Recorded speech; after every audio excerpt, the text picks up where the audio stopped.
제자들을 통해서 하나님이 친히 성령께서 역사하셔서 그 역사하심으로 말미암아 기사와 표적과 많은 이적들이 행해졌던, 그래서 구원을 받는 사람의 수가 그 기하급수적으로 늘어갔던 행전입니다.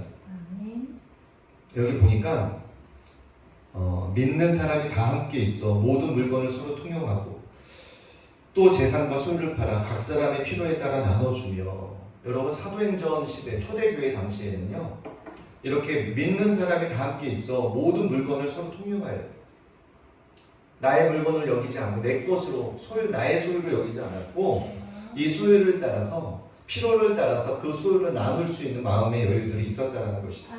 왜냐하면 이것은 사랑이 있었다는 것. 그리스도의 사랑이 성령으로 말미암아 성도들 각 사람의 마음에 부어져서 각 사람의 필요를 볼 수 있는 눈이 있었다는 것. 여러분 주변의 사람들의 어려운 상황을 볼 수 있는 눈이 얼마나 귀한지 몰라요. 요즘 우리가 이 시대가 어떤 시대예요? 사랑이 식어가는 시대에 살고 있습니다. 가면 갈수록 사랑이 식어가는 시대에 우리가 살고 있습니다. 그런데 그 사람의 필요를 볼 수 있는 눈이, 그 마음이 너무너무 중요한 시대에 우리가 살고 있습니다. 또 재산과 소유를 팔아 각 사람 필요에 따라 나눠주며 날마다 마음을 같이하여, 여러분 여기서 마음을 같이할 때 한 부르심, 한 비전을 향해서 마음을 같이하여 어떻게 해요? 성전에서 모이기에 힘쓰고 집에서 떡을 떼며 기쁘고 순전한 마음으로 음식을 먹고 코이노니아를 나눴다라는 거예요. 음식을 통하여 서로의 마음에 코이노니아를 나눴다라는 거예요. 즐거워하며 서로 사랑으로 섬겼다라는 것이죠. 그리고 하나님을 찬미하며 또 온 백성에게 칭송을 받으니 하나님 앞에 예배의 공동체로 나아갔다는 거예요. 여러분 한 비전, 한 마음으로 우리가 한 부르심 가운데 한 마음으로 기도하는 것이 너무너무 중요해요. 그리고 하나님 앞에 예배자로 서는 것이 너무너무 중요합니다. 주께서 구원받은 사람을 날마다 더하게 하시니라 라고 이야기하죠. 여러분 사도행전은요 놀라운 행전을 펼쳐지고 있습니다.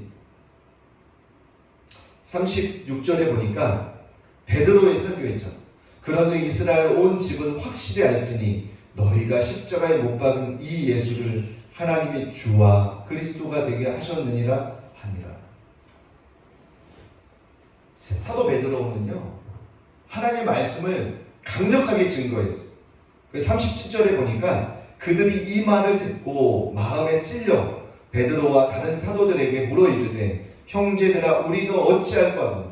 여러분 말씀의 기능 중에 하나가요 찔러 쪼개기까지 하는 기능이 있습니다. 하나님의 말씀은 살았고 운동력이 있어 좌우의 날선 어떤 검보다 예리하여 혼과 영과 및 관절과 골수를 찔러 쪼개기까지 합니다. 성령에 충만했던 베드로가요 책망의 말씀을 합니다. 회중들에게 마음에 찔리는 말씀을 해요.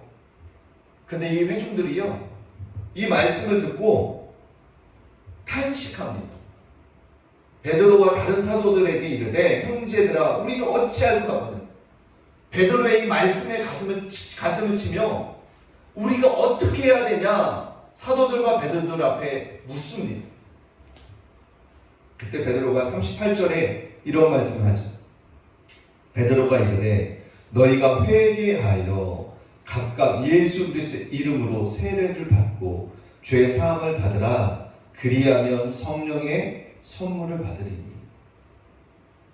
여러분 회개하여 각각 예수 그리스도의 이름으로 세례를 받고, 여기서 말하는 세례는요 침례를 의미합니다.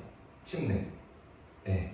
내가 물속에 잠김으로 인하여 내 옛사람, 내 거듭나지 아니했던 내 옛성품은 죽고 내가 물에서 올라오면서 이제 예수님의 새 성품으로 내가 참여한다는 의미를 갖고 있죠. 그래서 갈라디아서 2장 20절 말씀처럼 나의 삶은 이제 내가 나를 위하여 사는 삶이 아니라 나를 사랑하사 나를 위하여 자기의 몸을 버리신 예수 그리스도를 믿는 믿음으로 사는 것입니다. 여러분 저와 여러분은 우리 사는 목적이 무엇입니까? 우리가 출세하기 위하여 잘 먹고 살기 위하여 그런 삶이 아니죠. 우리는 단순히 그런 의미의 종류의 그런 의미의 삶을 사는 게 아니에요. 우리의 삶은요, 예수님을 믿는 믿음 안에 사는 거예요. 결국 다시 말해서 예수님의 증인된 삶을 살아가는 것이 우리의 부르심의 큰 영역이라는 것이죠. 아멘. 그리고 39절에 보니까 이 약속은 너희와 너희 자녀와 모든 먼데 사람 곧 우리 우리 하나님이 얼마든지, 여기서 얼마든지라는 단어에 주목해 보십시오. 얼마든지 부르시는 자들에게 하신 것이라. 얼마든지 부르는 자들에게 하신 것이라 하고, 또 여러 말로 확증하며 권하여 이르되 너희가 이 패역한 세대에서 구원을 받으라 하니. 오늘날 시대가 어떻습니까? 소돔과 고모라와 같은 시대에 살고 있어요. 구원받은 백성들도 할 수만 있거든 사단이 우는 사자처럼 그 사람의 믿음을 강탈해 가려고 합니다. 그 사람의 믿음을 빼앗아 가려고 해요. 우는 사자가 분명히 존재한다는 사실을 우리는 기억해야 되는 줄 믿으시기 바랍니다. 여러분, 저와 여러분은요, 필연적으로 보이지 않는 영적인 영역 속에서 우리를 공격하는 영적인 세력들이 있다는 사실을 우리는 기억해야 될 줄 믿으시기 바랍니다. 그러면 어떻게 우리가 보이지 않는 영적인 공격 앞에서 우리가 지지 않고 승리할 수 있을까요? 다양한 말로도 이야기할 수 있겠지만 구원의 툭을 쓰죠. 의의 행배를 붙이죠. 진리의 허리띠를 띠죠. 평안을 얘기한 봄의 신을 신죠. 믿음의 방패와 성령의 검을 갖죠. 전신갑주를 입죠. 우리의 어떠한 삶에도, 어떠한 환경 속에서도 우리는 구원받은 백성이라는 확실한 그 구원의 증거를 가지고 평안을 얘기한 복음의 신을 신고 의의 행배를 붙이고 나는 의인이야. 누가 뭐래도 나는 의인이야.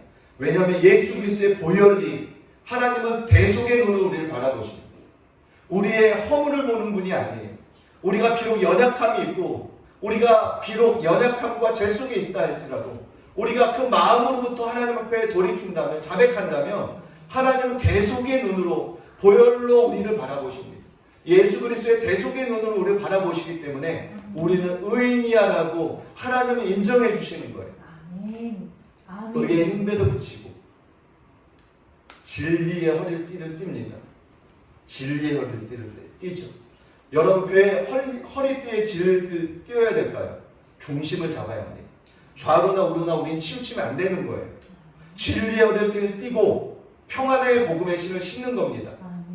이 세상 속에서 평안의 복음을 신고, 그리고 믿음의 방패와 성령의 검을 가지고 우리가 보이지 않는 그 사탄 마귀의 정죄의 화살로부터 우리는 우리 스스로 보호하고, 아멘. 우리가 또 말씀의 검으로, 하나님의 기록된 말씀으로 공격해서 아멘. 사단을 물리치는 거죠. 아멘. 믿으시기 바랍니다. 아멘. 여러분, 사도행전은요, 놀라운 일들이 많이 있죠. 또 23절에 보니까 그가 하나님께서 정하신 뜻과 미리 하신 대로 내준 바 되었거늘 너희가 법 없는 자들의 손을 빌려 못 박아 죽였으나 하나님께서 그를 사망의 고통에서 풀어 살리셨으니 이는 그가 사망에 매여 있을 수 없었습니다. 여러분, 예수님은요, 음부의 권세를, 죽음의 음부의 권세를 이기신 분이에요. 여러분, 말씀을 부지런히 읽고 묵상하시기 바랍니다. 여러분, 말씀을 읽으셔야 돼요. 여러분, 믿음이 어디서 자랍니까? 믿음은 들음에서 자랍니다. 그리고 들음은 그리스도의 말씀으로 자라는 거예요. 여러분, 우리가 어떤 소리를 주로 듣습니까? 여러분, 어떤 소리에 주로 듣고 있나요? 여러분, 어떤 소리를 듣고 있어요? 하나님의 말씀을 듣습니까? 아니면 세상의 인본주의적인 세상 사람들의 소리를 듣습니까? 여러분, 듣는 대로 우리는 영향을 받아요. 내가 인본주의적인 세상 사람들의 소리를 듣고 산다면 일주일 동안 내가 세상 사람들의 소리를 계속해서 듣고 그 소리에 묵상하며 산다면 나도 모르는 사이에 불신앙이 가득 차게 됩니다. 하나님의 말씀에 정면으로 배치되는 그런 불신앙이 바로 우리 마음속에, 우리 생각이 자리 잡는 거예요. 그러나 하나님의 말씀을 듣고 하나님의 말씀을 읊조리고 그 하나님의 말씀을 선포하고 하나님의 말씀을 믿기 시작한다면 아멘. 우리 삶에서요 놀라운 경험과 놀라운 승리를 우리는 경험할 수 있게 될 것을 믿으시기 바랍니다. 아멘. 이제 말씀을 정리하겠습니다. 그럼 베드로 사도는요 그렇게 학식이 뛰어나지 않았던 것 같아요. 그러나 베드로 사도가 오순절날 예수님이 약속하신 마가의 다락방에서 백신 문도가 전혀 기도에 힘써 나아갈 때 하나님의 성령께서 각 사람에게 임합니다. 하나님의 성령이 각 사람에 임해서 각 사람의 언어로 방언을 말하기 시작해요. 여기서 방언은요 두 가지로 우리가 요약해서 이해할 수 있겠죠. 지금 사도행전 2장에서 말하는 방언은요 구체적인 언어 방언을 이야기해요. 그래서 다른 사람 여러 나라의 사람들이 자국 모국어로 그 사도들이 기도하는 소리를 들었다고 이야기합니다. 그런데 오늘날도 마찬가지죠. 방언의 은사가 있죠. 그런데 방언의 은사가 구체적인 언어로 하는 방언이 있지만 하나님만 아는 하나님만 이해하는 그런 방언도 있어요. 은사적인 방언도 있습니다.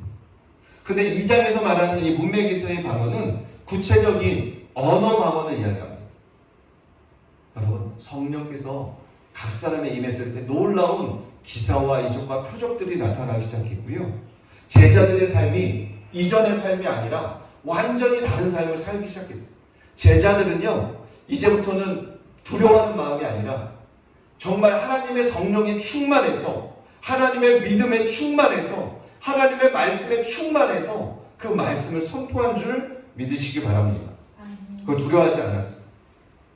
예전에는 두려워했습니다. 예전에는 핍박하는 자들을 두려워했어요. 정통 유대인들을 두려워했습니다.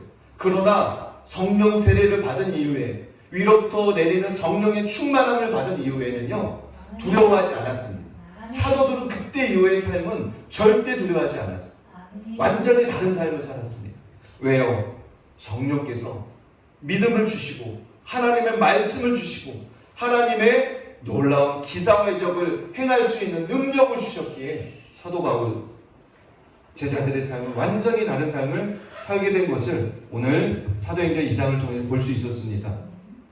사랑하는 성도 여러분, 우리가 위로부터 내려오는 하나님의 능력을 받기 위하여 우리가 기도해야 되는 것이 우리가 기도해야 됩니다.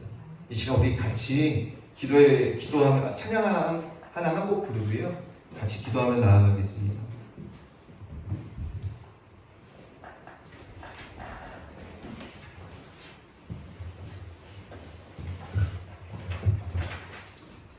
내게로부터 오늘 시선 우리 같이 찬양하겠습니다.